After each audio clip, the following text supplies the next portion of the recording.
UF,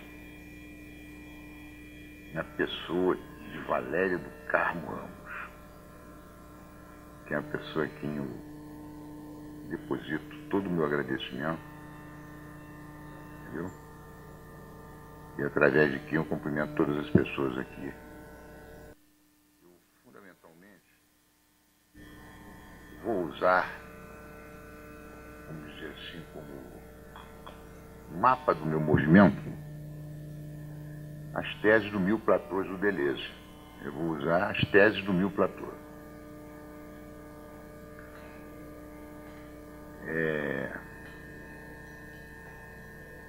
Eu vou tentar dizer a vocês que vou trabalhar com... Outro dia, até lendo os jornais, vou dar um exemplo logo assim, bem objetivo, para entenderem por onde vamos caminhar.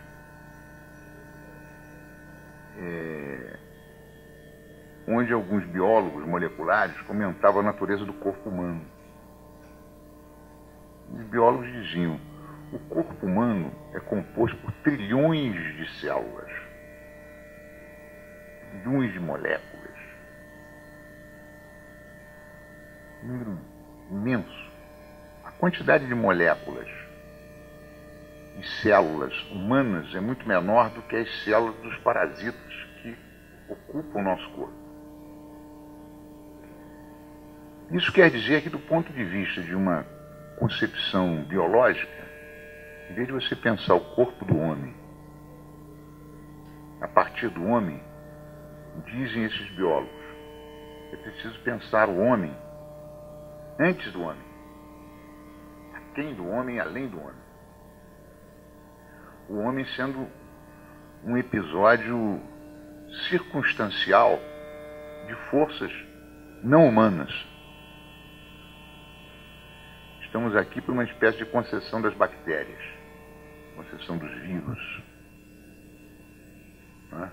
Os nossos ancestrais, bilhões de anos. Então, isso vem a compor uma concepção que não é uma concepção estritamente biológica, é uma concepção ecológica. Como se você pensasse o corpo humano como um bioma. Então, os nossos tecidos, a nossa pele, os nossos órgãos fazem parte do meio em que outros seres vivos se deleitam e se deliciam, apesar de nós mesmos.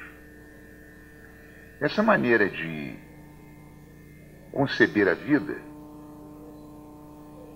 ela é uma maneira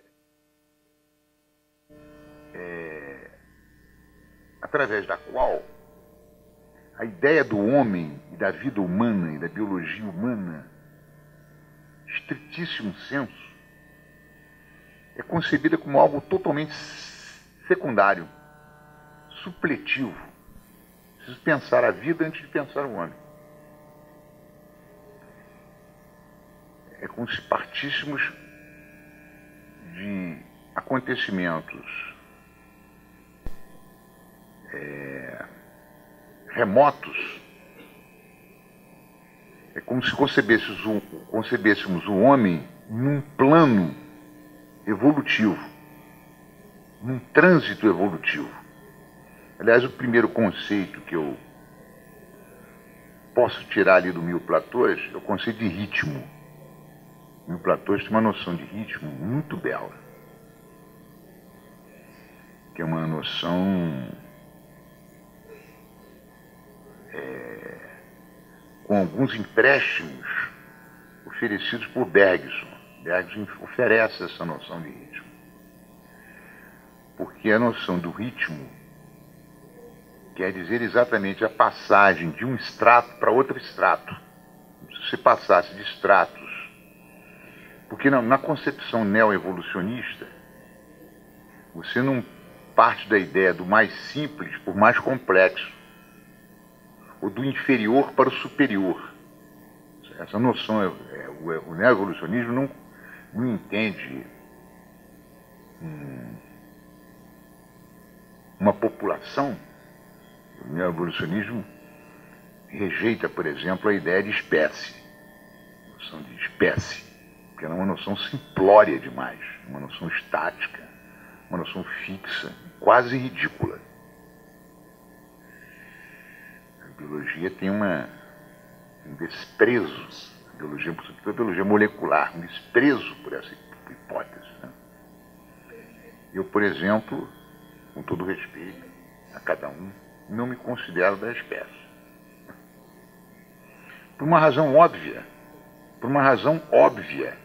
e é uma razão molecular. O conceito de código genético, que há uma confusão entre a ideia de código e de linguagem. Presumem que código seja uma linguagem.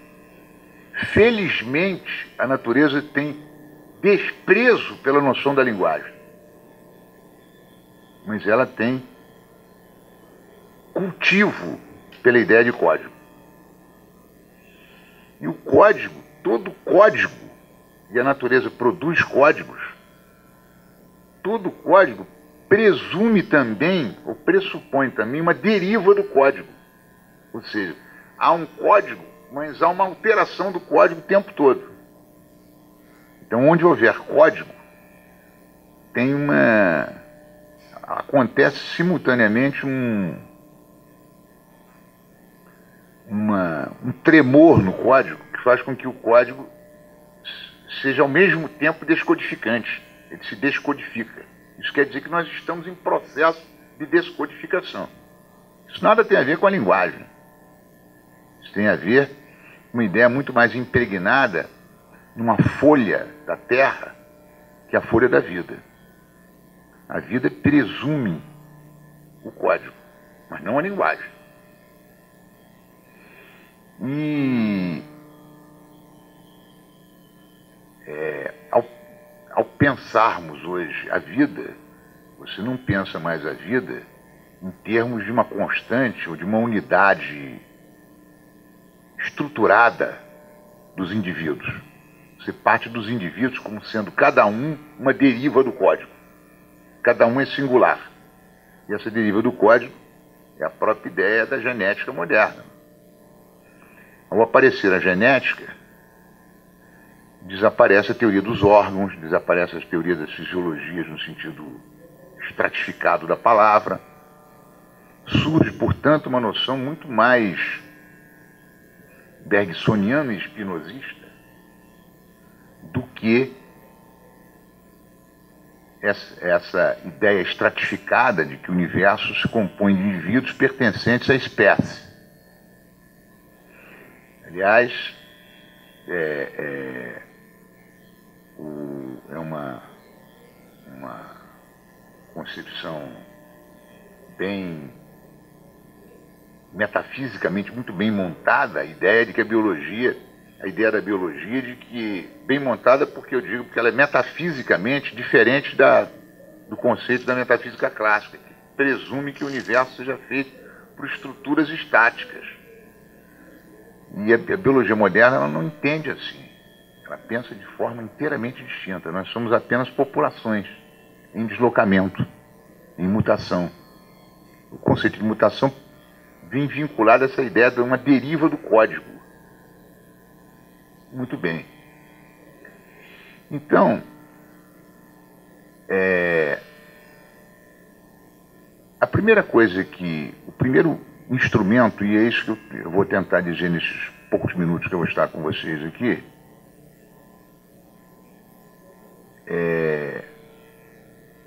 alguns conceitos, eu vou até dizer assim, algumas categorias, que elas são inspiradas no Mil-Platôs, e que são categorias que nos ajudam a entender a vida, e na vida, o lugar do homem. Esse lugar vamos botar entre aspas, bem provisoriamente.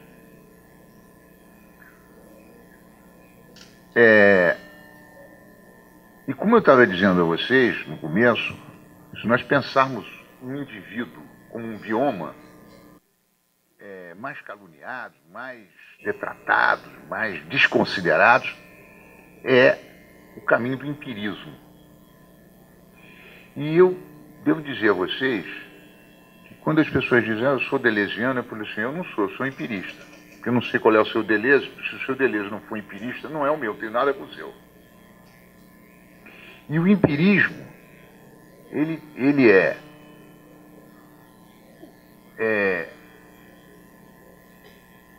dizendo assim numa linha muito veloz, o pensamento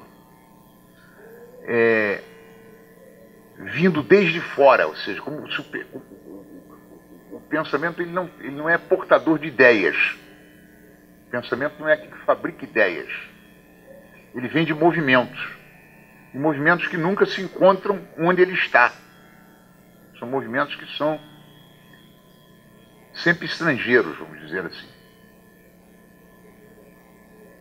A palavra que a filosofia encontrou, os empiristas encontraram para designar esse movimento que vem de fora, que ele é um movimento abstrato, ele não pertence a ninguém, a nenhuma natureza, ele não tem natureza. Ele não tem natureza. Ele não tem identificação. Ele não tem nenhuma marca sequer. Nem marca ele tem. Não sabemos o que ele é. Os empiristas chamam esse movimento de afeto. Ora, o afeto é para o empirista a condição pela qual eu penso qualquer coisa sempre antes dela ou depois dela. Nunca nela. Ou seja, ela quando acontece, ela já está no desvio dela mesma. Ou seja, é como se você... Uma palavra muito usada no meio universitário, mas extremamente desvirtuada, porque você não sabe o que a pessoa quer dizer com aquilo. O termo devir que a filosofia utiliza, ele é muito ligado à noção do afeto, porque o afeto ele é um movimento indiscernível, ele é um movimento sem personalidade, ele vem da lures, é um relâmpago. E este movimento,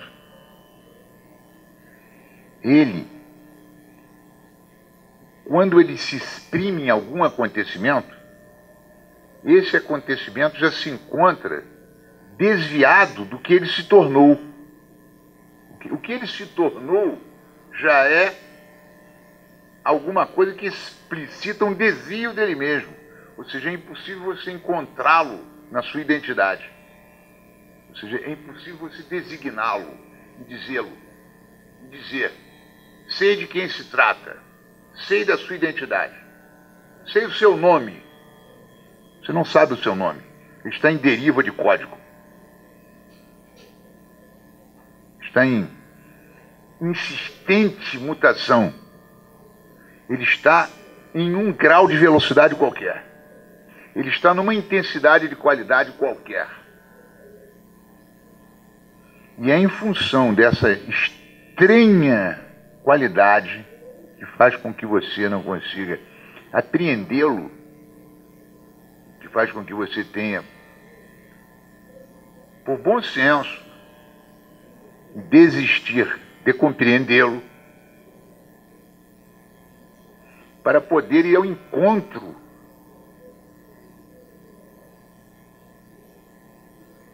da multiplicidade, do universo de possibilidades que ele enseja. Então é preciso olhar para essa multiplicidade e não querer a natureza dele. As pessoas muito simplórias querem saber o que as coisas são. Simplória, eu gostaria de saber o que as coisas são. Você desista disso. Seja um empirista. Busque elas nos seus pontos de deriva, como diria a biologia. Como diz o evolucionismo, e como diz o empirismo. O empirismo não tem paciência com conhecimento. Nenhuma paciência com conhecimento. É por isso que o empirismo entende que o conhecimento é sempre uma invenção, é sempre uma fabricação, é sempre uma fonte como diz Bergson, de novidades. Não são as novidades que o sujeito gosta de novidades, entendeu? Nem lê jornal, mas ele só se interessa pelas novidades. E as novidades significam que a natureza é pródiga em produzir acontecimentos novos, diferenças. Quando você diferença, não é uma diferença comparável.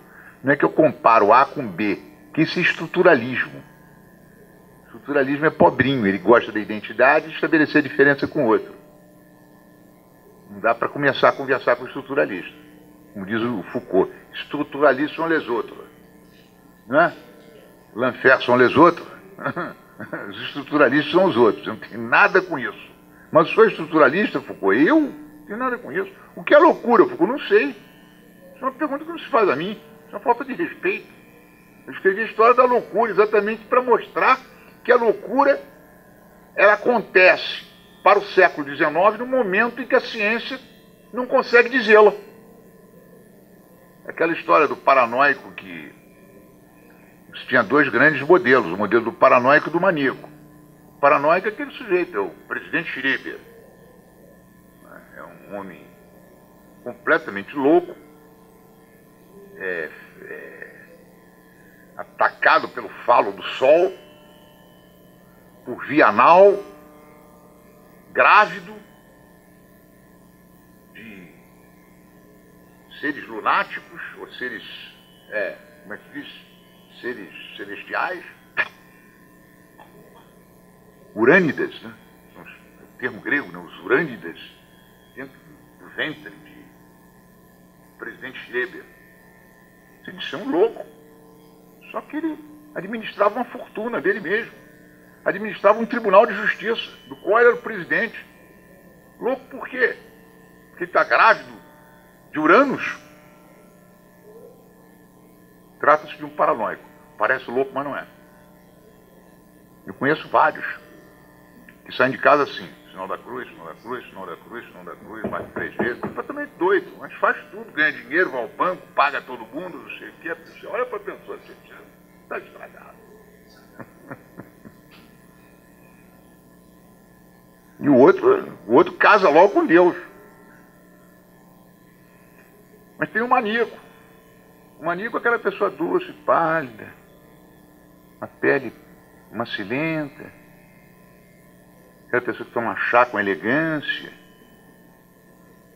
entendeu? Sapato engraxado, aquele olhar assim, cordial. Aí ele levanta a taça de vinho, de chá para você, come torradas com você. Depois diz, você não quer até aquele corredor comigo? A pessoa vai com ele no corredor. Chega lá e puxa uma corda e enforca a pessoa. Uma pessoa absolutamente equilibrada. Isso não parece louco, mas é. A psiquiatria. Aí pergunta ao Foucault, foi o que estava dizendo sobre o devir. Aquilo que nós nos tornamos é daquilo exatamente que nós nos desviamos. E a pessoa quer dizer quem sou eu. A psiquiatria teve a grandeza de encontrar-se com os devires do pensamento e não acusá-los. Beleza está aí. Tornou-se um campo do pensamento, da ciência, onde o problema existe. Há o problema. Se você não lidar com o problema, não haveria, se não lidássemos com o problema, não haveria biologia molecular. Seríamos apenas descricionistas, descreveríamos a fisiologia humana. Não tem nenhuma importância isso. Para que eu quero saber anatomia humana? Para quê? Hoje em dia, então, é totalmente desprezível isso. São todos os mapas do corpo humano definindo tudo. Então, o empirismo é esse nome que a filosofia dá para essa procura do problemático. Se dissesse para as pessoas, olha, o universo ele é criado, no momento em que ele é criado, em que ele se cria todos os dias, é aquela contemplação de Lawrence, né? Toda a criação ela é espantosa, ela é surpreendente. Porque ela é sempre o desvio de alguma coisa. Ela sempre nos traz uma certa surpresa patética. Você diz, bom, mas como eu vou enfrentar tamanha estranheza? Muito bem. Entendendo-se que aquilo que nós nos desviamos daquilo que nos tornamos, porque é esse que é o conceito do devir. O devir é isso. O Bergson diz que é uma pulsação, são durações, nós somos feitos de durações. As durações, elas nos colocam sempre, não é na véspera de desvio, é na véspera do desvio, é no interior do desvio. Só acontece aquilo que está em pleno desvio. O acontecimento é essa estranheza, não é o ser. O Deleuze diz, não é o ser. Não se trata do ser. O ser faz uma fileirinha de pessoas semelhantes e assemelhadas. Não queremos isso. Deixamos isso para os heideggerianos. A gente empobrecida de espírito. Deixe isso para eles. Não tem nenhum interesse. O heideggeriano fala comigo, meu amigo, eu não consigo entender o que você fala, porque eu não tenho nenhum interesse. O interesse é nulo sobre o que você tem a dizer. E você só crê no que não interessa. Isso empobreceu o espírito. É um capítulo do empobrecimento do espírito. Ao contrário, os empiristas, eles não têm os instrumentos. As ferramentas eles fabricam. A todo instante você tem que fabricar as ferramentas. Quando eu penso o velho Marx, eu penso ele exatamente como um empirista. Ele diz assim, com os instrumentos que eu tenho não é possível, eu tenho que fabricar alguns. Eu vou fabricar alguns, para ver se eu saio desse imbróglio que eu estou. Muito bem. Então o Deleuze, quando ele escreve Mil Platões, e sem dúvida a pessoa do Guattari foi uma pessoa assim, capital para a questão. Ele diz, é preciso que partamos deste ponto anômalo. O ponto de partida não é alguma coisa que nós podemos designar, qual seja. Nós temos que partir do mais estranho dos acontecimentos. O mais singular de todos os eles. Aquele que é a expressão básica do desvio. Se nós quiséssemos dizer numa língua cosmológica, se diria o Big Bang. Se diria o Big Bang. Os cosmólogos de hoje dizem que o Big Bang não explica nada. O Big Bang é apenas uma singularidade de um acontecimento que está além dele. Então ele é um ponto já de um desvio. Esse espaço-tempo da qual somos usufrutuários é apenas uma singularidade que já desviou de alguma coisa. É a hipótese dela que o empirista Marx viu em Epicuro e nos atomistas gregos. Viu que os atomistas, ao contrário de Platão, diziam o universo só existe no momento em que um desvio se dá. E esse desvio, um desvio atômico, né, foi pensado lá atrás. Só que agora essa noção de desvio atômico é uma noção simples, demais e fraca, porque ela supõe elementos básicos. A noção moderna é devir, por quê? Porque o devir não vem de partículas, não vem de partículas, vem de durações, ou seja, diferenças que se diferenciam, e o coração de todos os acontecimentos é uma diferença absoluta. Uma diferença que você não pode indicar, ali tem uma partícula. Não há como identificar mais nada. É como se o coração de todas as coisas fosse esse acontecimento, digamos, bárbaro, bastardo, que a filosofia chama de tempo. A filosofia chama de tempo. O tempo seria o nome metafísico para esse princípio bastardo de algo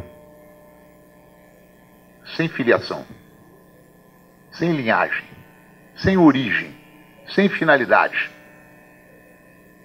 Aliás, uma coisa bela que Epicuro diz, um momento bonito dos seus aforismos, ele diz: a coisa bela que eu descobri é que os deuses não têm nenhum interesse no destino da humanidade.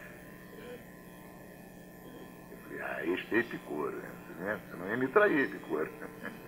É no sentido que diz, bom, então não precisamos cultivá-los, vamos aos átomos. Epicuro. Aí ele diz, bom, já que vamos aos átomos, não precisamos dos deuses, vamos pensar a vida e a morte. E o empirismo, ele faz esse exercício. Ele faz esse exercício de fazer do devir o grande problema do pensamento. E fazer do afeto esse movimento cuja origem nós não conhecemos, cuja proveniência nós não conhecemos, mas que ele atravessa todas as coisas. Todas as coisas são atravessadas de movimentos. Seja pela via do afeto, que é isso que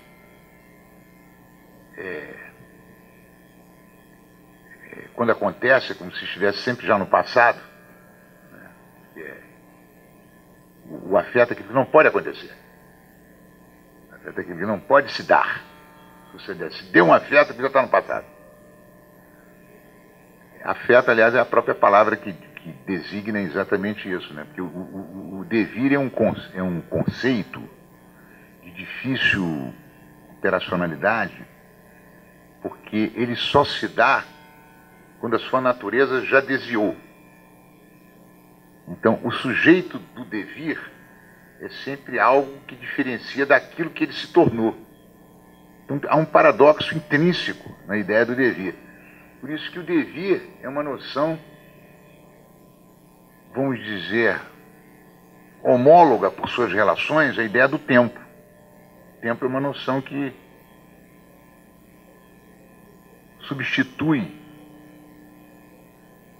e o Bergson faz da ideia do tempo essa diferença. É uma diferença que não para de acontecer. Aqui em biologia se diz, são as derivas do código. Não é? Você não diz quem nós somos.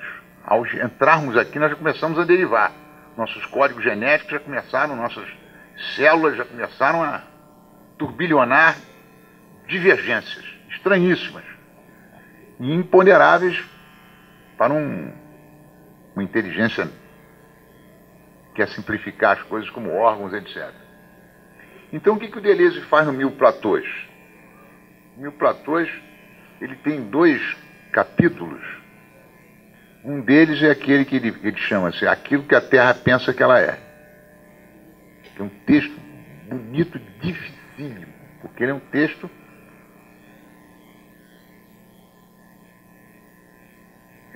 de superposição de muitos conceitos.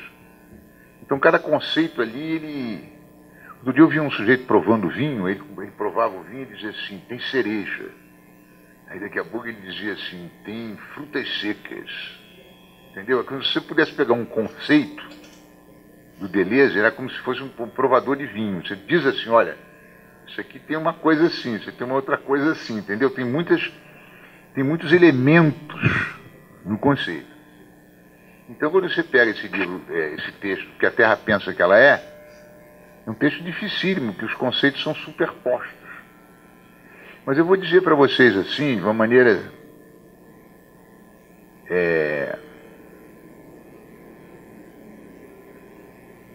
a tentar traduzir o problema. Porque eu sugeri na minha exposição,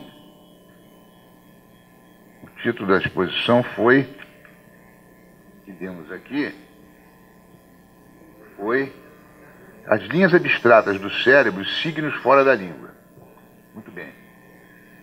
Porque quando nós estamos falando o exemplo que eu dei sobre o corpo humano ser um bioma, você não pensa o corpo humano pela sua natureza intrínseca. Você pensa o corpo humano pelos afetos dele.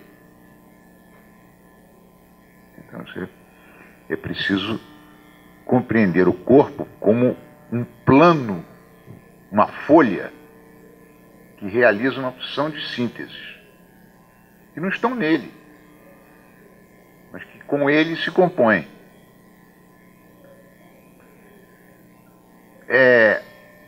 Seria uma deficiência, e aí eu vou tentar dizer para vocês uma característica do empirismo.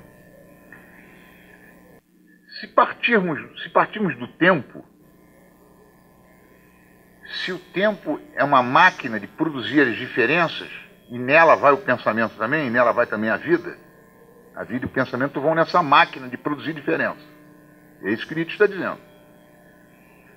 Quando o pensamento se faz, ele se faz sempre produzindo uma diferença. Como é que o Nietzsche chamou isso?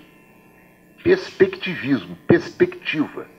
O que é perspectiva? Perspectiva quer dizer o seguinte, que não é relativismo. Não é relativismo. Que o relativismo é o tempo e espaço preso a uma posição do espaço. O perspectivismo é uma flutuação tão forte que ela flutua qualidades. Então é uma flutuação de qualidades.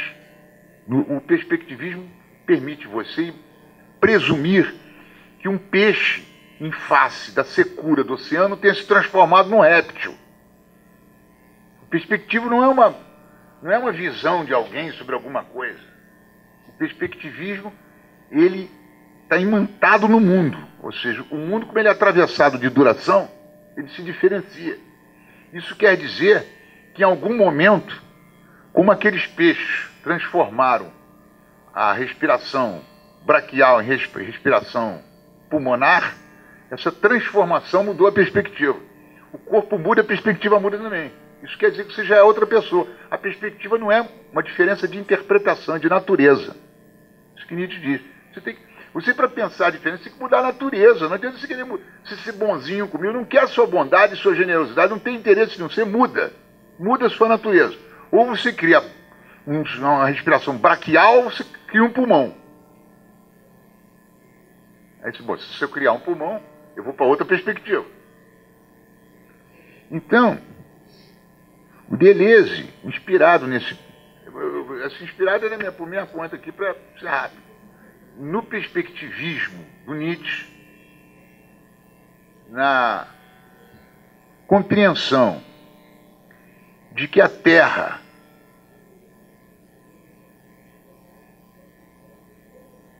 é cínica. Como assim? Ela não leva a sério nada que ela faz. Ela não gosta da origem dela, nem da finalidade dela. Ela vai fazer sempre uma terra diferente. Ela vai sempre produzir uma terra diferente. Mas aí quais são os instrumentos conceituais que eu tenho para compreender o que a Terra quer? E quando o que a Terra quer inclui a mim, que sou querido por ela, que me fez presente. Então, o empirismo deleuziano fez com que tivesse que buscar outros instrumentos conceituais para compreender isso. E aí ele se utiliza de um linguista. E eu vou dizer para vocês, por isso que nós falamos aqui da linguagem e falamos do cérebro. Eu vou dizer rapidamente, o cérebro, vamos falar do André Lerroux-Gourhan. Conhece André Lerroux-Gourhan? Grande antropólogo. O Lerroux-Gourhan diz, não foi o homem que inventou o cérebro que inventou o homem. O cérebro é uma síntese, é um afeto anterior ao homem. Não é o homem com seus acontecimentos, com sua postura, com a sua conduta, com o seu comportamento. São sínteses pré-humanas do homem, ou inumanas do homem, que ensejam a humanidade. E o Deleuze, no texto dele, que ele escreve lá no que é filosofia, que ele fala sobre o cérebro, Ele fala sobre o cérebro e o caos. Ele diz assim, em outros termos, mas diz assim: se nós tivéssemos que dizer do que o caos goza, qual é o êxtase do caos, ele diria: o êxtase do caos é produzir algumas direções. O êxtase dele é apontar para alguns movimentos, distribuir os movimentos. Alguns movimentos. Essa distribuição dos movimentos, o Deleuze diz, essa distribuição dos movimentos, a Terra não é alguma coisa que eu possa designar como sendo isso ou aquilo. Ela foi estratificando, ela foi produzindo umas direções. Ela foi produzindo mares, tempestades, fogo, e foi produzindo algumas direções. Essas direções que se distribuem, ele diz, são estratificações. E essas estratificações, elas não são propriedade de quem quer que seja. Ninguém tem propriedade desses estratos. Os estratos são como que direções, são êxtases do caos. O caos produz algumas direções, algumas estratificações, algumas sedimentações, algumas coagulações. As velocidades infinitas são reduzidas para alguns estratos. E aí, quem povoa esses estratos? Aí o Deleuze diz uma coisa, é um conceito difícil, porque ele não é um conceito linguístico. O Deleuze diz assim: quando você fala a palavra casa, você não está usando um significante para designar, isso é uma conversa de professores de gramática. Não se trata. Você tem que buscar o plano etológico da palavra, o plano geológico da palavra. A palavra é como se estivesse chovendo, é como se estivesse soprando, como se tivesse uma tempestade. A palavra faz parte de uma ecologia. E a semiótica é isso. A semiótica é uma ecologia do signo. Ele diz: eu tenho que buscar o signo ali onde a palavra é uma impostura. Porque antes da palavra tem um campo não linguístico que a palavra faz aparecer. Então, o plano humano, ele não reina na Terra. Isso é uma tolice filosófica, vamos chamar assim. Isso é um humanismo retrógrado. Entendeu? O empirismo vai perdoar essa gente toda. Sem nenhuma generosidade religiosa, mas vocês estão perdoados. Por favor, não falem comigo, não. Vamos em frente, porque não há tempo a perder. A nossa nave tem que prosseguir. De forma que, nesse texto que o Deleuze fala do que a Terra pensa que ela é, ele diz que então é preciso partirmos desse caos, ou seja, a palavra não é indeterminação, mas dessas velocidades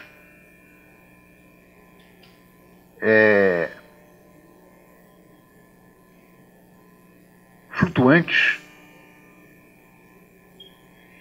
para encontrarmos determinados estratos. Produzem-se estratos, e o Guattari, eu me lembro que o Guattari, uma aula que deu na UERJ, explicou bem esses estratos. Ele diz assim: só há três estratos na Terra: o físico-químico, que é a mecanosfera, a biosfera, que é o estrato da vida, e a noosfera, que é o estrato do pensamento, que é o estrato do homem, que é o estrato da semiótica.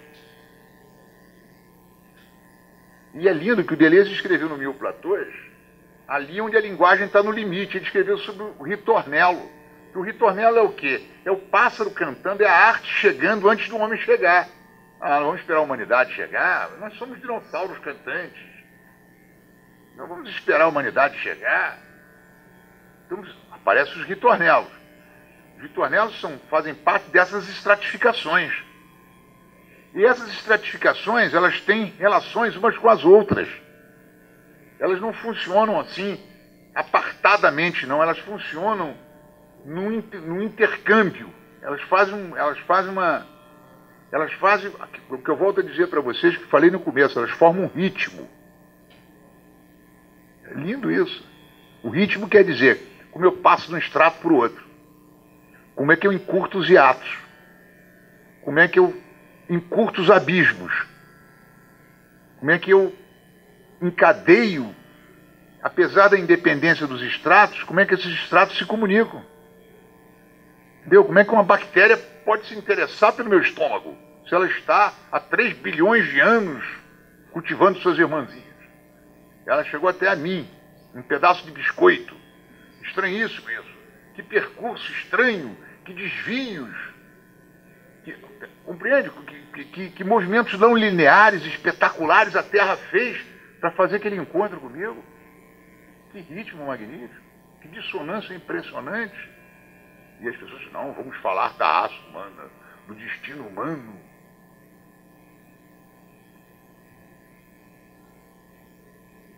Voltando à ideia do Epicuro, né? Aquela ideia de que os deuses, felizmente, não se interessam pelo nosso destino.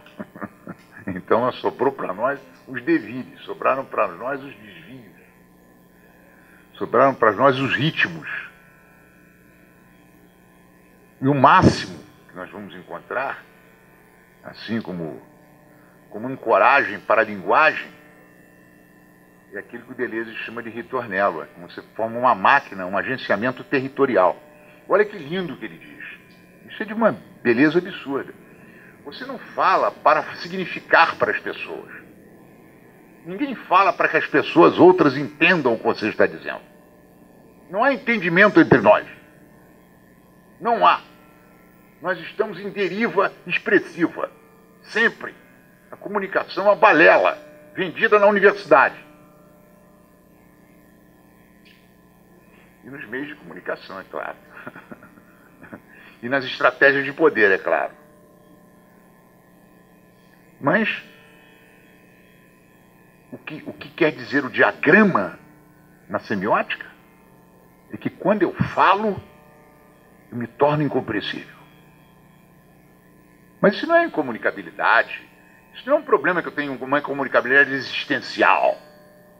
Não tenho pena da incomunicabilidade do empirismo, não. Porque o signo, ele está aí para isto. E para gerar uma deriva.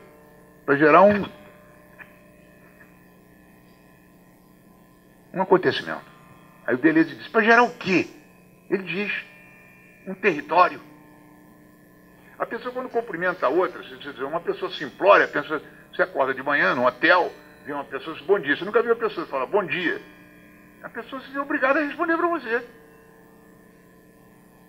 Tem um bom dia? Eu não queria cumprimentar ele desse jeito, ele cumprimentou. Eu fui obrigado a cumprimentar ele. Ele não cumprimentou porque ele é educado, porque é da ordem das etiquetas, das convenções. Ele me deu uma ordem. Responda. Bom dia, bom dia. Eu respondi. Eu sou um cachorro amestrado, respondi para ele. Muito bem. Ao fazer isto, ele construiu um domínio. Ele construiu um território para ele, uma casa. Deleuze diz assim, ele construiu uma casa para ele ali. Entendeu? A pessoa não fala para dizer para outra o que são as coisas. O pensamento não serve para explicar nada. Bonito isso, hein? Você faz um acontecimento. Você faz um território. Você constitui um mundo. Então o Deleuze vem e diz assim, é preciso que você coloque a linguagem no ecológico, no etológico. Baruch Spinoza. Spinoza diz, quando você abre a boca, você produz vida. Você não produz verdades. Esquece isso. Não perca tempo. Constitua o mundo. Agora, você vai constituir mundo, o que é isso? Você diz, faz um território. Então, a Terra, quando você pergunta o que a Terra é, o que a Terra pensa que ela é, em sendo ela glaciária, ou seja, ela não tem vida nela, ela é glaciária, mas ela produz a vida. Nela não há o cérebro, mas o cérebro aparece. O cérebro é uma tecnologia da Terra. Você olha os seres longínquos da história do mar, lá tem a produção de glândulas, que elas são proto-organizações neurais. Se for estudar aquelas células ali, você vai ver que elas têm parentesco com as células neurais.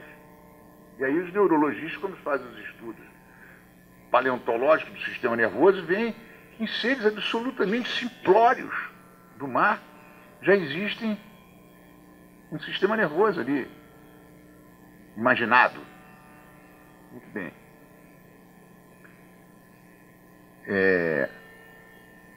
O sistema nervoso não está...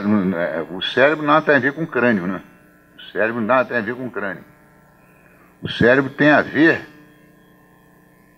com a possibilidade de que a vida deriva em sínteses que não são aquelas programadas pelas funções dos órgãos.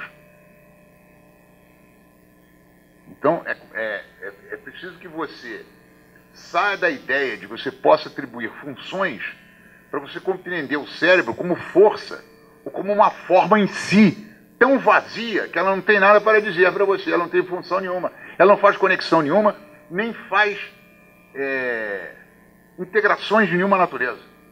Porque tecnicamente se diz, o cérebro faz o quê? O cérebro serve para você fazer conexões e serve para você fazer integrações. Então, você quando percebe alguma coisa e faz esse movimento, quando eu percebo e ajo, eu fiz uma integração. Quando eu relaciono, quando as minhas glândulas, a minha glândula suprarrenal tem a ver com algum comando do cérebro, para produzir a cortisona, ela está fazendo conexões ali dentro.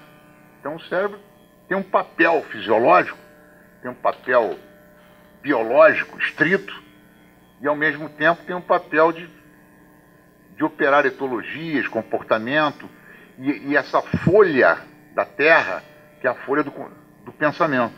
Você diz, eu percebo, eu imagino, o cérebro compõe essas integrações. Mas aí, o que diz as neurociências de hoje, é que você não pode partir das funções do cérebro. Porque o cérebro é que inventa o homem. Nós temos que partir das linhas abstratas do cérebro, ou seja, onde estão os movimentos ou os afetos que o cérebro, que serão de alguma maneira compostos de modo novo. Esse plano de composição, essa folha de consistência, essa experiência com causa e com as possibilidades novas, faz do cérebro, não é do cérebro craniano, é do cérebro como um acontecimento de puro movimento e repouso, de pura lentidão e velocidade, de integrações surpreendentes. Então não se estuda o cérebro pela sua natureza de órgão ou de organismo, mas pela sua consistência, que aliás é um termo que Deleuze insiste em dizer o tempo todo no Mil Platôs.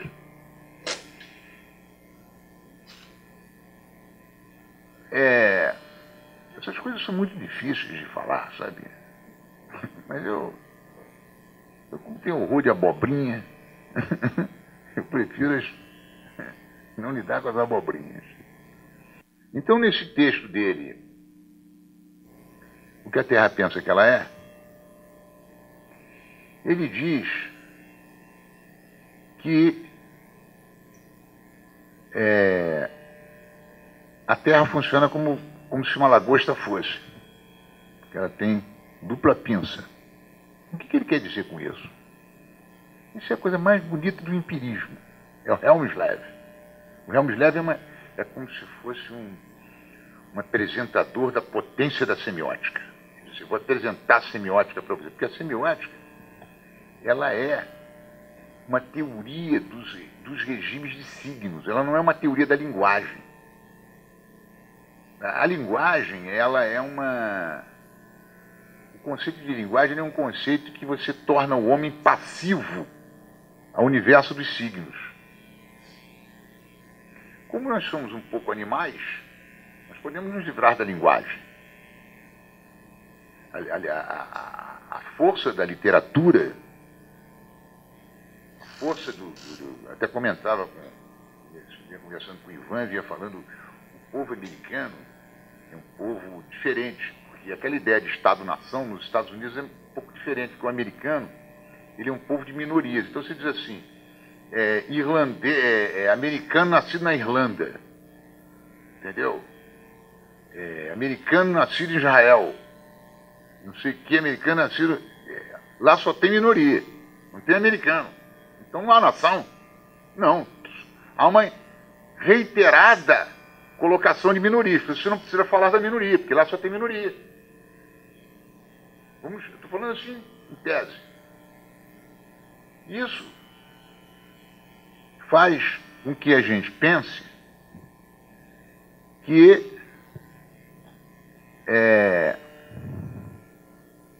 na hora de você falar uma língua, você nunca fala a língua corretamente, porque não existe o inglês americano. O inglês americano é o afro-americano. É preciso que você gagueje naquela língua. Então é como se você dissesse assim, eu nasci num lugar sem língua. Não há língua vernacular, há língua veicular. O vernáculo não existe. Qual é o vernáculo? O vernáculo está em Londres, o vernáculo está em Cambridge. Mas o vernáculo nos Estados Unidos, não sei onde está.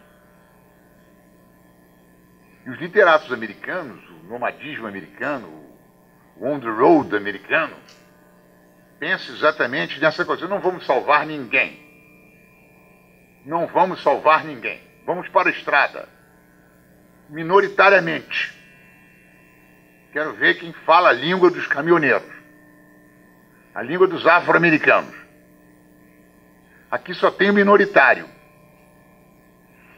E a semiótica, ela comparece exatamente para dizer a todos o seguinte: não somos escravos da linguagem e não participamos de nenhuma língua hegemônica nem majoritária.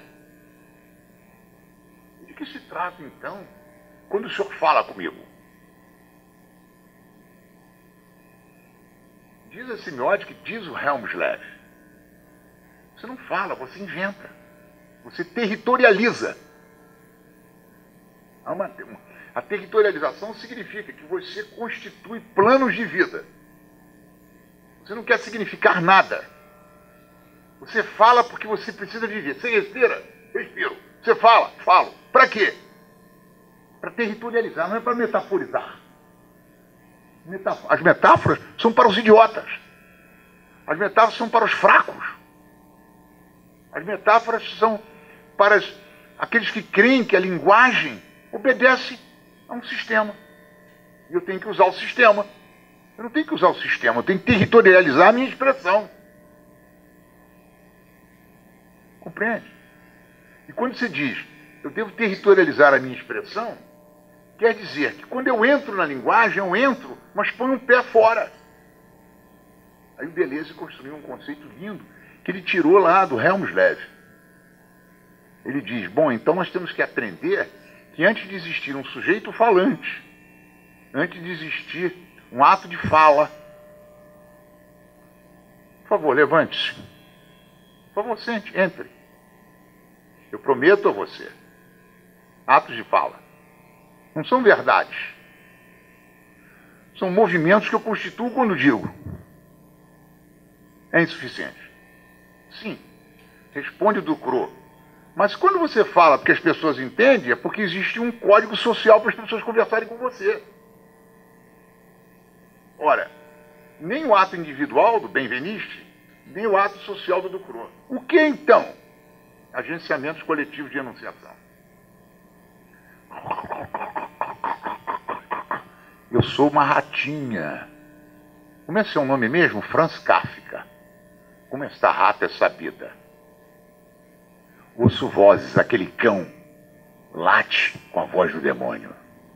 Não é o nome do senhor mesmo? Meu nome é Fausto. Não converso com as pessoas. Quero o latido do cão. Que aquele cão me traz um discurso indireto livre. Ele me leva para fora da linguagem. Ele diz, a linguagem não começa conosco. Há uma deriva, há um diagrama extralinguístico que constitui a linguagem. A linguagem tem que sair fora dela. É a frase do Manuel de Barros, ele diz assim, eu gosto das lesmas, porque elas passam a sua vagina sobre a terra e vão lesmando a pedra. A escritura da pedra. Como é seu nome mesmo? São lesmas. Eu quero escrever sobre as lesmas. Entendeu? Discurso indireto livre. Eu quero buscar lá, onde a linguagem ainda não se constituiu, esse extralinguístico, esse signo, que não é algo definido como tal, mas que vem como uma inumanidade que atravessa a expressividade dos signos. E é possível, então, ao invés de você olhar na simploriedade de que nós estamos aqui para nos comunicar, ou para estabelecer um enorme campo de informação, absolutamente. Informação tem prestimosidade baixíssima para o pensamento. Baixíssima. Supletiva. A informação, ela serve apenas, como diz o Ducrot, para acalmar o coletivo. Acalma o coletivo. Mas é preciso que você agencie o coletivo. O coletivo tem que ser criado como se fosse uma população expressiva. Então é como eu preciso entrar e sair da linguagem, entrar e sair da linguagem, essa deriva da linguagem, isso que o Deleuze chama de diagrama, que a linguagem ela se compõe, aspas, de uma estrutura fonológica, semântica, morfológica, sintática, mas ao mesmo tempo ela tem uma deriva. Eu preciso gaguejar na língua, eu preciso gaguejar, sair fora dela. Eu tenho uma ecolalia, a psicose faz isso. O poeta faz isso. Ou seja, nós nos encontramos num reino onde a linguagem prevalece. Absolutamente. Isso é uma questão de vontade. Vão acreditar nos linguistas?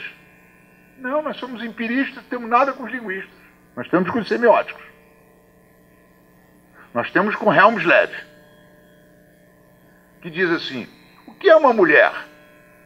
Helmsleb diz, sabemos, isso é um conteúdo sem significação.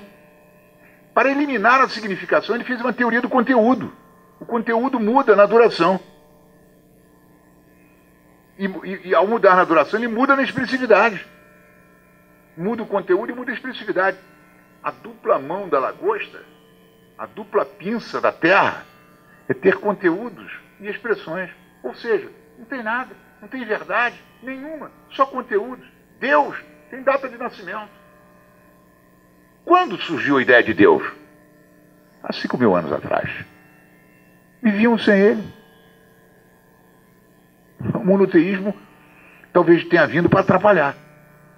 Como dizem alguns hegelianos, o monoteísmo consequente é o politeísmo. O politeísmo consequência é o ateísmo.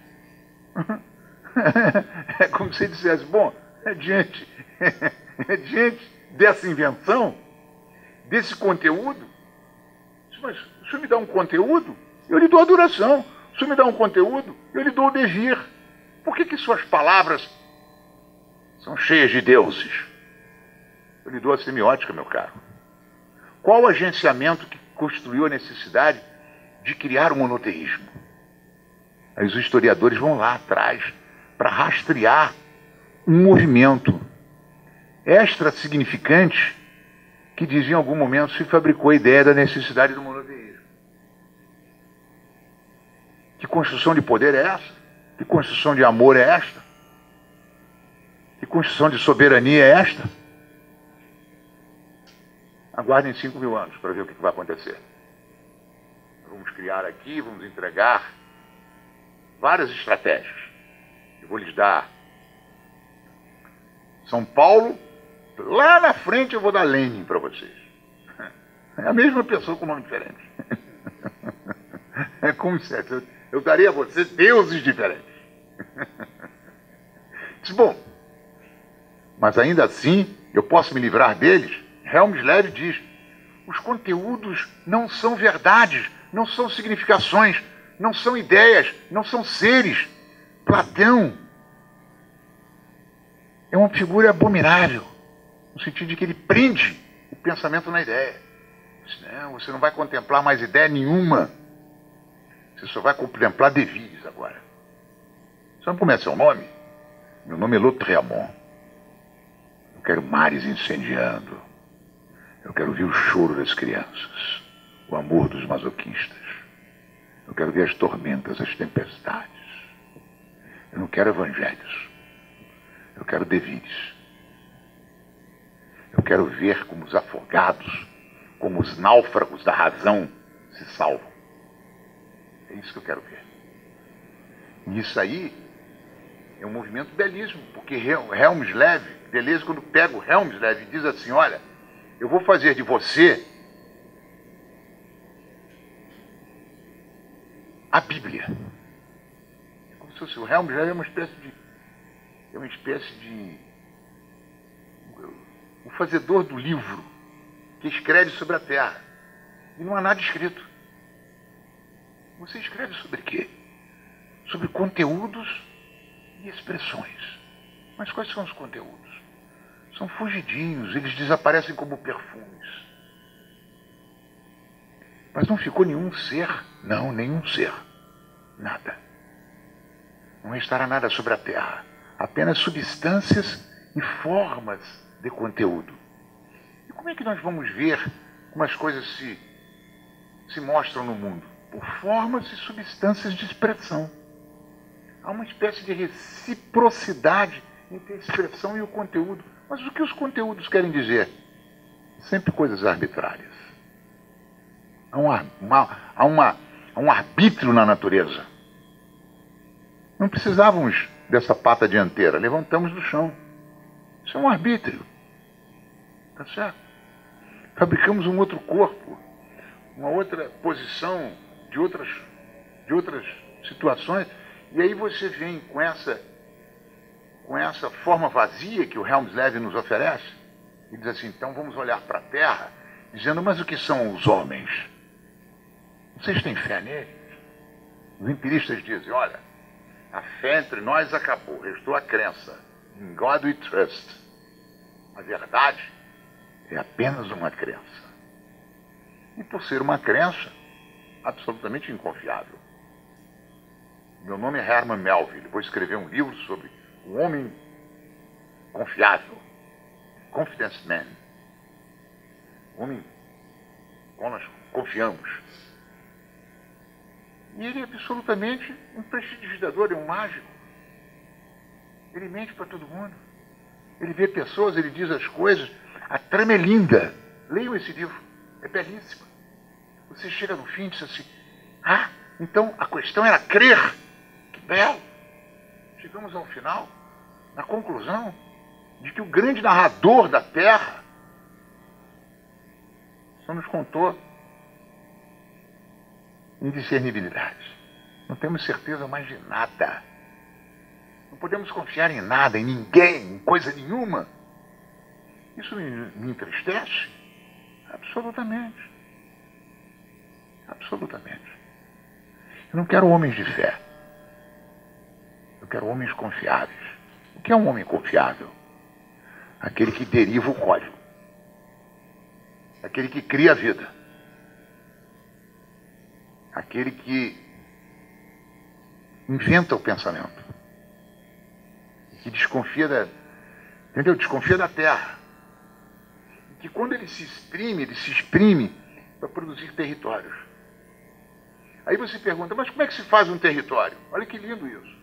Vou dizer isso para vocês, vou fechar aqui. O que quer dizer, quando você fala, o que você quer com isso? Quando você pensa, o que você quer com isso? É a pergunta sobre o cérebro. Cérebro como pensamento. Cérebro-pensamento. É essa a síntese que o Deleuze faz. Cérebro-pensamento. Não é o eu pensante. Isso é ridículo. O eu pensante é uma impostura total. O pensamento não gosta do eu. Ele vai esbarrar nele e passar literalmente, pelas forças do afeto. Então, foi a pergunta que eu fiz mesmo? Me perdi. Hein, Luiz Antônio? Como se faz um território? Como se faz um território? Deleuze responde, você faz um território. Deleuze e Guattari, né? Os dois são... um desvio do outro.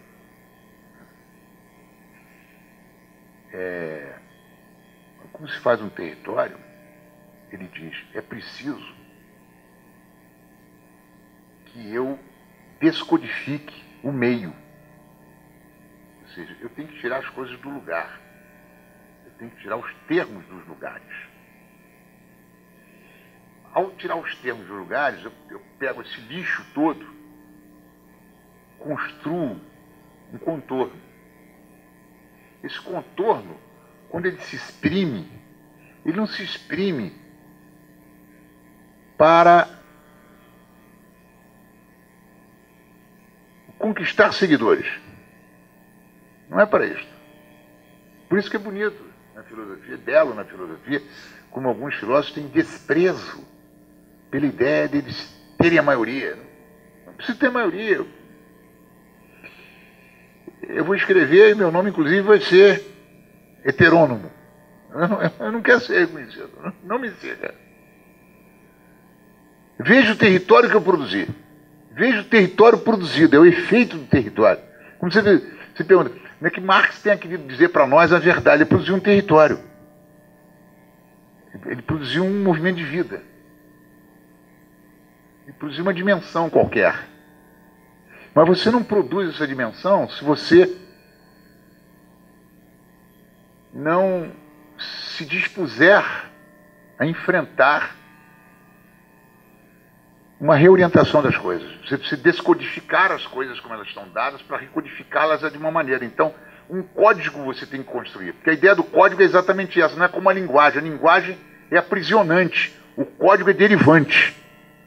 Por isso que é preciso fazer da linguagem uma deriva, fazer dela diagramar.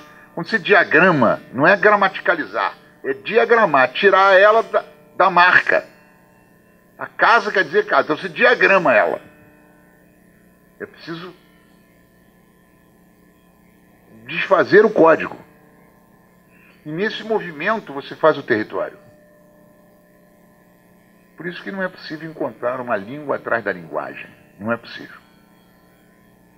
Preciso sempre entender que atrás da linguagem, foi isso que o Mil Platôs diz, atrás da linguagem você vai encontrar agenciamentos. Então, é aquela história, quando você... o Deleuze gosta de citar as meninas conversando, uma fala com a outra, um diz uma coisa, uma faz um ruído. Você pode encontrar isso na literatura. Você vê isso... Virginia Woolf, por exemplo. O próprio James Joyce, o próprio Guimarães Rosa, ele pega a palavra, vai quebrando a palavra, quebra a palavra, estranha a palavra, vamos estranhar a palavra, faz essa palavra virar outra coisa, forja outra coisa, vamos territorializar. Não façam metáforas para mim. Estou fatigado e não tenho paciência com vocês, não.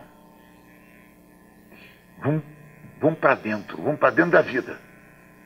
Faz a linguagem atuar como um movimento expressivo de existência, de vida, de criação de acontecimentos. E é isso que faz você tirar a linguagem do campo da linguística e colocar a linguagem no campo da semiótica. Faz você tirar o homem do centro das questões e lança para antes do homem, uma singularidade que é o cérebro. O cérebro é uma singularidade pré-humana. E ele prepara o acontecimento da individuação humana. Quando eu concebo o cérebro nas margens do caos, eu entendo que um dos êxtases do caos é o cérebro. Você diz assim, mas afinal de contas o caos encontrou o cérebro. Mas o cérebro vai realizar suas funções, mas ao mesmo tempo ele vai planificar uma composição sempre nova.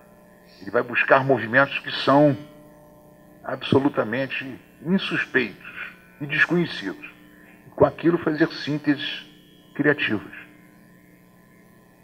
Eu confesso a vocês que eu sei que isso tudo é muito difícil, isso demandaria muito mais conversa, mas só essa provocação que a Valéria me ensejou a oportunidade e a paciência de vocês, ficarem um pouquinho comigo aqui, e essa inspiração que eu sei que é um dos livros mais difíceis, mais densos e que tem cheio de variáveis e variações virtuais, que é o Mille Platô. Mille Platô é um livro que é como se fosse o livro de areia do Borges, né? Um livro infinito, cheio de páginas. Cada página são milhares de páginas. É como se você estivesse diante de uma biblioteca infinita. É quase inesgotável cada folha daquela. A gente tem que ver essa virtualidade, esses outros elementos que entram por ali, e aí outras explicitações vão se dando na vida da gente, e a busca vai sendo dada. E se eu puder dizer a vocês, digo a vocês com certeza, ali tem segredos magníficos para o pensamento. E de desdobramento desconhecido. Porque as potências estão dadas ali. Né? Vejo que eu apenas retirei algumas para vocês, para ver como é que ele seja uma espécie assim de busca de outras possibilidades. Né? Então, estou à disposição de vocês para conversar alguma coisa. Obrigado. Você falou sobre isso, mas se você pudesse falar um pouquinho, responder a uma pergunta que você colocou. Afinal, o que a Terra quer? A noção de pensamento é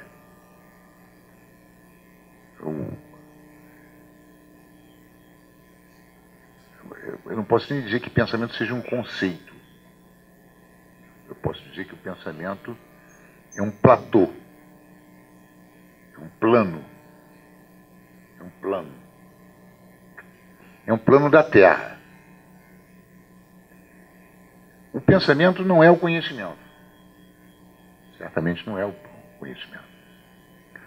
O pensamento, ele é uma linha que não é, ele não tem o decalque da Terra. Por isso que o pensamento ele é sobrevoante. A expressão que o empirista usa é que o pensamento sobrevoa. Sobrevoar quer dizer, você passa ao largo dos abismos, você não marca como se as coisas fossem. Você estabelece distinções que não são erigidas pelas coisas. Então, a primeira vou avançar mais um pouquinho. O primeiro atributo que se pode dar ao pensamento é que ele sobrevoa, ele é sobrevoante. E sobrevoar quer dizer uma segunda coisa. A Terra ela é feita de duas, vamos dizer, de duas grandes linhas, de duas cartografias. Você tem a cartografia das coisas. Você separa o mineral dos vegetais, você pode fazer uma série de cartografias que são cartografias, vamos chamar de cartografias lineares. E você tem uma cartografia que ela é a Terra se juntando a ela mesma. E essa distinção ela não tem valor, essa distinção nominal ela não tem valor. O Deleuze diz assim: é preciso que você pense como se a Terra fosse marcada por um rizoma. Quando você diz a Terra marcada por um rizoma, quer dizer que você não passa nas linhas em que as coisas se colocaram. Por exemplo, sujeito e objeto. Isso é uma linha que colocaram entre as coisas. Quando se põe a questão do pensamento, do rizoma, por exemplo, do pensamento numa linha abstrata, você sai dessas distinções. Então o pensamento ele tem essa dupla face. Ele funciona em variáveis que são marcadas na Terra, mas o pensamento tem uma linha abstrata que não se iguala a nada e que sobrevoa tudo. Então você diz assim, bom, mas como o pensamento não é uma construção humana, ela é uma expressão da Terra, isso quer dizer que onde há o pensamento, há estratificações, mas há consistência. Tudo deriva. Há uma deriva geral. E o pensamento não para em coisa nenhuma. Deriva também. Quando você pergunta, por exemplo, para os físicos, né, os físicos falam, por exemplo, sobre o eletromagnetismo. Você estudando Epicuro, você parece que você está lendo o eletromagnetismo, que Epicuro dizia: a vida é uma composição dos átomos. E o que seria a morte? Uma decomposição dos átomos. O que dizem os físicos modernos? Eles dizem: o universo é feito de partículas, mas é feito de energia. Então, onde as partículas acontece uma massa, massa e energia. Você tem um volume e você tem um princípio ou uma força que é puramente qualitativa, que ela não se dá no espaço-tempo. Ela está fora do espaço-tempo, ou ela não é reduzível ao espaço-tempo que nós conhecemos. É a pergunta que os físicos fazem hoje. Então, quando os físicos perguntam sobre a partícula de Deus, a resposta do empirista é o seguinte: o que ele procura é pela linha abstrata da Terra. A Terra tem linhas abstratas, ou seja, nela está contida a decomposição do plano de composição que ela fez, do plano de consistência que ela fez. Essa superfície em que estamos colocados é apenas uma estratificação. Então, você não pensa, por exemplo, a linguagem como marcas gramaticais. Como é que o Helmsley pensa a gramática? Como é que ele pensa a linguagem? Ele diz assim: a linguagem é uma matéria. É uma matéria. Quando você diz é uma matéria, você diz ela não tem formação nenhuma. É uma matéria louca. É uma matéria anômala. Então, para o Helmsley, a loucura ou a imaginação ou a baixa frequência dos acontecimentos faz parte dos acontecimentos. Aparece e desaparece. A matéria tem apreço pelo caos. Então, o pensamento lida com a matéria na mesma maneira com que a matéria se expõe. Ela se expõe estratificando-se, mas ela se expõe por linhas abstratas também. Ou seja, por afetos que só o pensamento consegue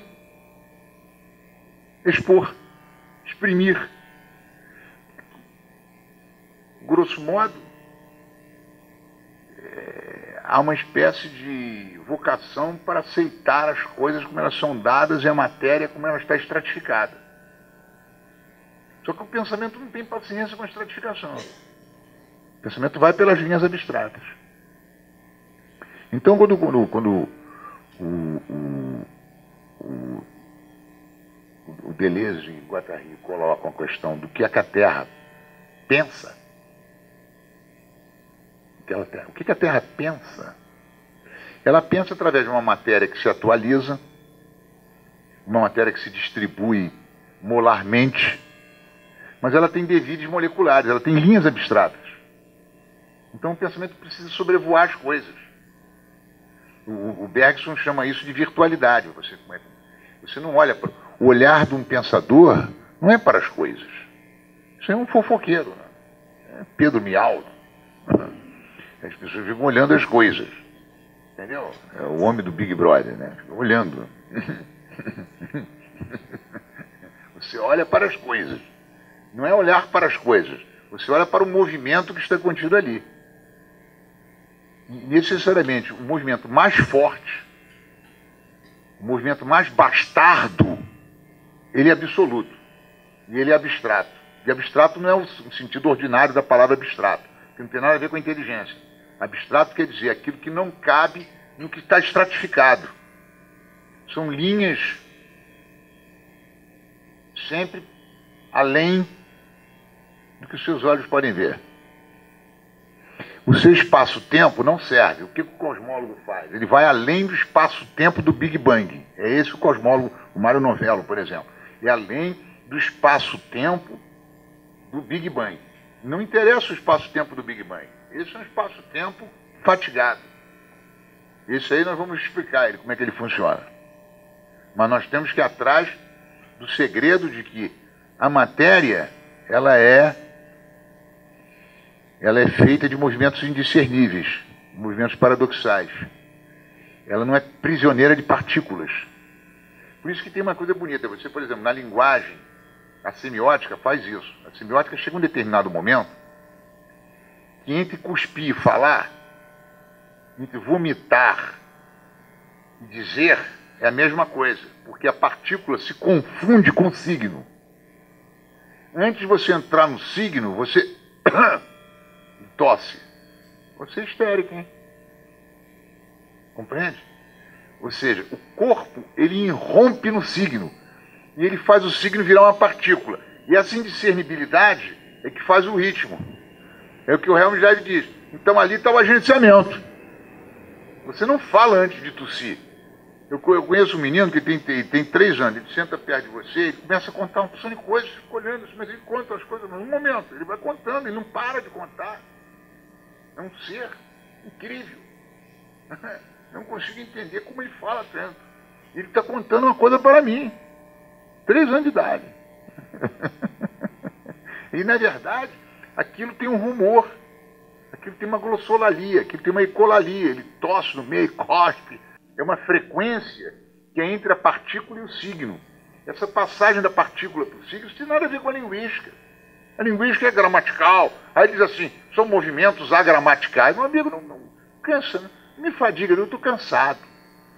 Dizer que isso é agramatical. Mas a linguagem tem uma coisa a ver com a gramática, rapaz. A linguagem tem a ver com a expressividade. Entendeu? Isso é Alfred North Whitehead. Não sou um idiota. Eu tenho que construir uma matemática para o movimento. Qual é a equação? Percebe? A equação não pode ser igual às coisas. A equação tem que sobrevoar as coisas e fazer o ritmo do mundo. Eu tenho que partir das derivas. Eu tenho que fazer com que o pensamento sobrevoe, porque senão eu viro um homem da inteligência. Eu viro um homem da inteligência, ou seja, um empobrecido, envergonhado, enfraquecido, limitado à linguística, limitado à neurologia, limitado à história. Aquela frase bonita do Nietzsche, Nietzsche diz assim, de que interessa a história para a vida? Porque ele pergunta assim, porque a vida é um devir. A vida não cabe, é Helmsley, é a lagosta. Não tem conteúdo. Qual o conteúdo? Temos conteúdo? Alguém, naturalmente, vai querer me produzir uma crença. Mas a resposta é que essa crença ela é totalmente dispensável. Por isso, temos que tratar a história com, digamos assim, com a sua devida limitação, porque ela opera num regime de crenças mesmo. Percebe? Eu não sou obrigado a fazer dela o documento definidor. Então, a ideia do pensamento que o Deleuze diz, quer dizer, que o pensamento ele é impessoal. O pensamento ele não pertence a um indivíduo, não pertence a uma espécie, não pertence a uma população. O pensamento pertence ao movimento da própria matéria.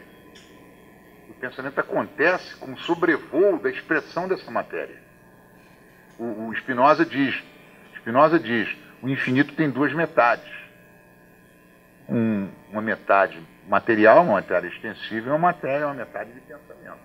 Agora, essa metade de pensamento faz o quê? Ela é isso que o Helmsled diz. O Helmsled diz que há uma reciprocidade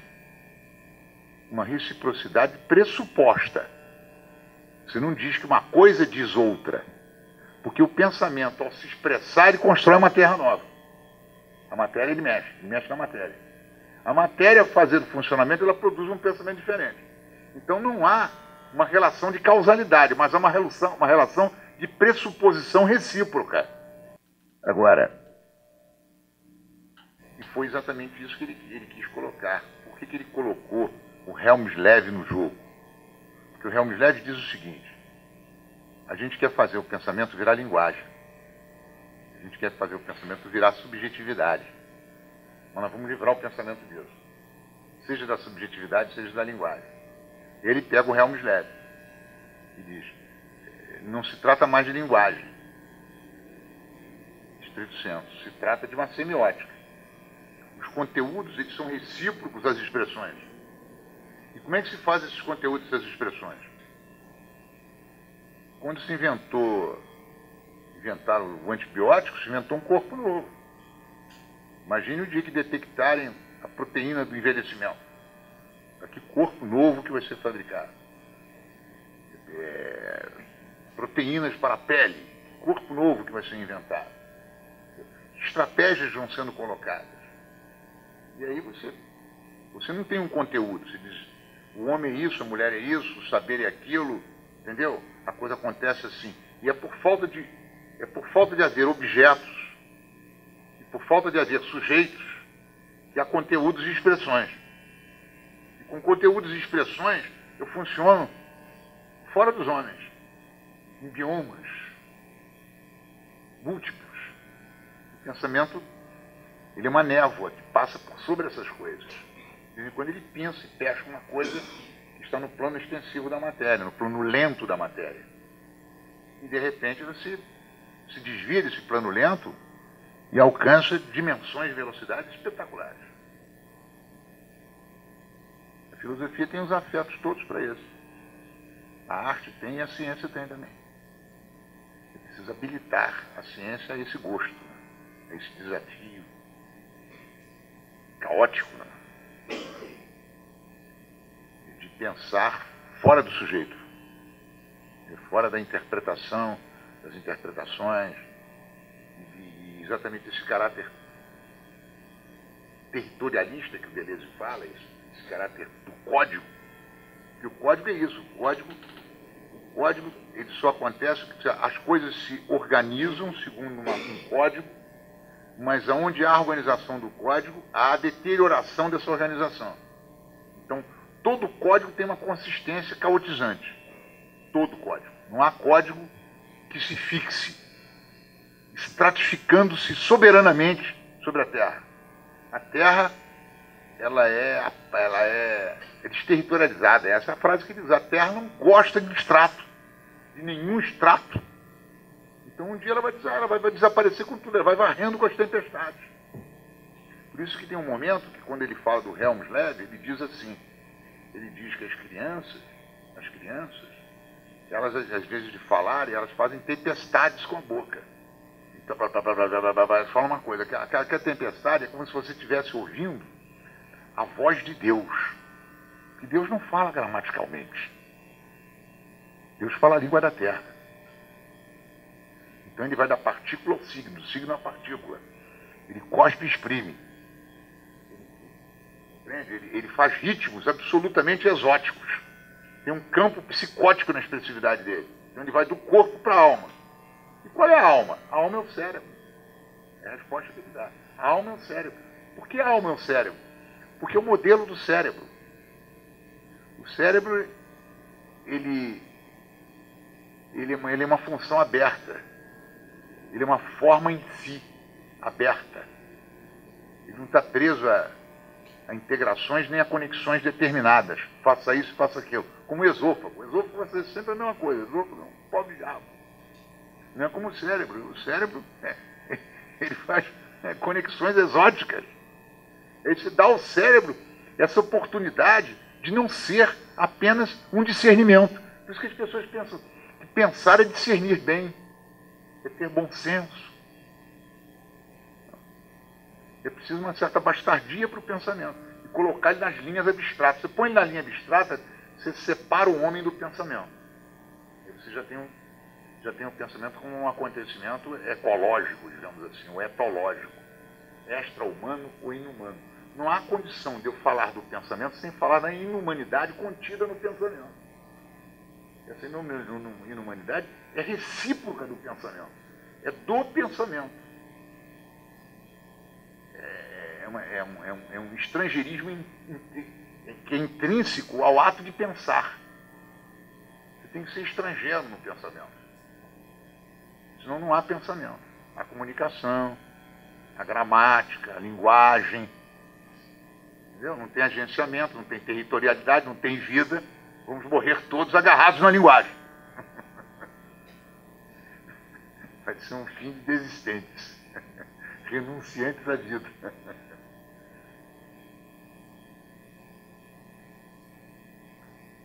Eu sugiro a vocês, que vocês, de vez em quando, frequentem o Mille Platô. Façam isso. Vocês vão ver que máquina poderosa tem ali. Luiz. Eu vou fazer uma pergunta. Só para lembrar que esse convencimento que você mencionou no Miguel está traduzido como vigarista. Vigarista. Já que você sugeriu, né? Sim, tá certo.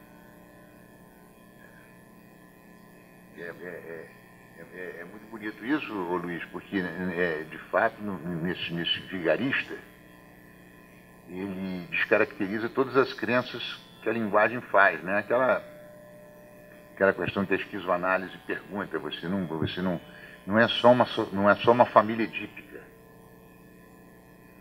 Se trata da família edípica, que é uma família, digamos, parricida, uma família incestuosa. Mas quando você diz assim, mas por que o incesto? Você impregnar a família de um caráter psicogênico, entendeu? Como se tivesse nele um elemento psicótico intrínseco. Então,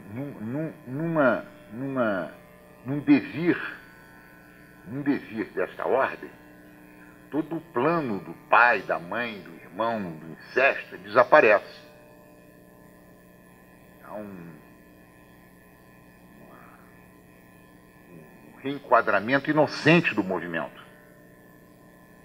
E a família deixa de ser o centro da questão. O vigarista, ele diz para todos, saiam da gramática. Você tem pai? Compreende? Mas por quê? Por que o pai? Por quê? Compreende? Você começa a colocar a questão num plano de fluxos. Um plano de fluxos. Novamente, você faz uma deriva, você faz um diagrama na família. Você, em vez de gramaticalizar a família, de simbolizar ela, você busca a consistência do que se chama família. Plano de conteúdo, plano de expressão. Mas é mãe? Mãe? Isso é o quê, hein? Uma coisa antiga isso. Uma coisa grega, romana. Interessante. Não conhecíamos essa pessoa. Que regime de signos o senhor pertence? Essa é a pergunta da semiótica. É como se o vigarista ele traz no plano da expressividade dele, não é o vigarista, é o homem confiável, não é o homem. Mas você confia nele por ele operar o abstrato. Ele não opera mais nenhuma significação. Ele opera só a expressão. E vai desfazendo o conteúdo. Nisso ele vai movimentando o território. Família, matilha. Puxa outra. Entendeu? Pai, homicida. Vai puxando, vai puxando. E aí eu vou desconstituindo esse regime de significação. O Melville, ele faz essa operação. A ruga que aparece no corpo do Arrabe, aparece no corpo da baleia. Ele diz assim, mas as minhas rugas estão na baleia. Entre mim e a baleia, há um contínuo da ruga. Que ritmo, hein? Que ritmo? Que língua você fala? Eu falo a língua da baleia. Quando eu falo, tem uma sonoridade de baleia. Eu não falo como uma pessoa. Não. Não me impinja esse limite. Seria uma linguagem. Esse campo todo, ele é o pensamento. O pensamento, ele deriva no conteúdo e deriva na expressão. Deriva no conteúdo e deriva na expressão.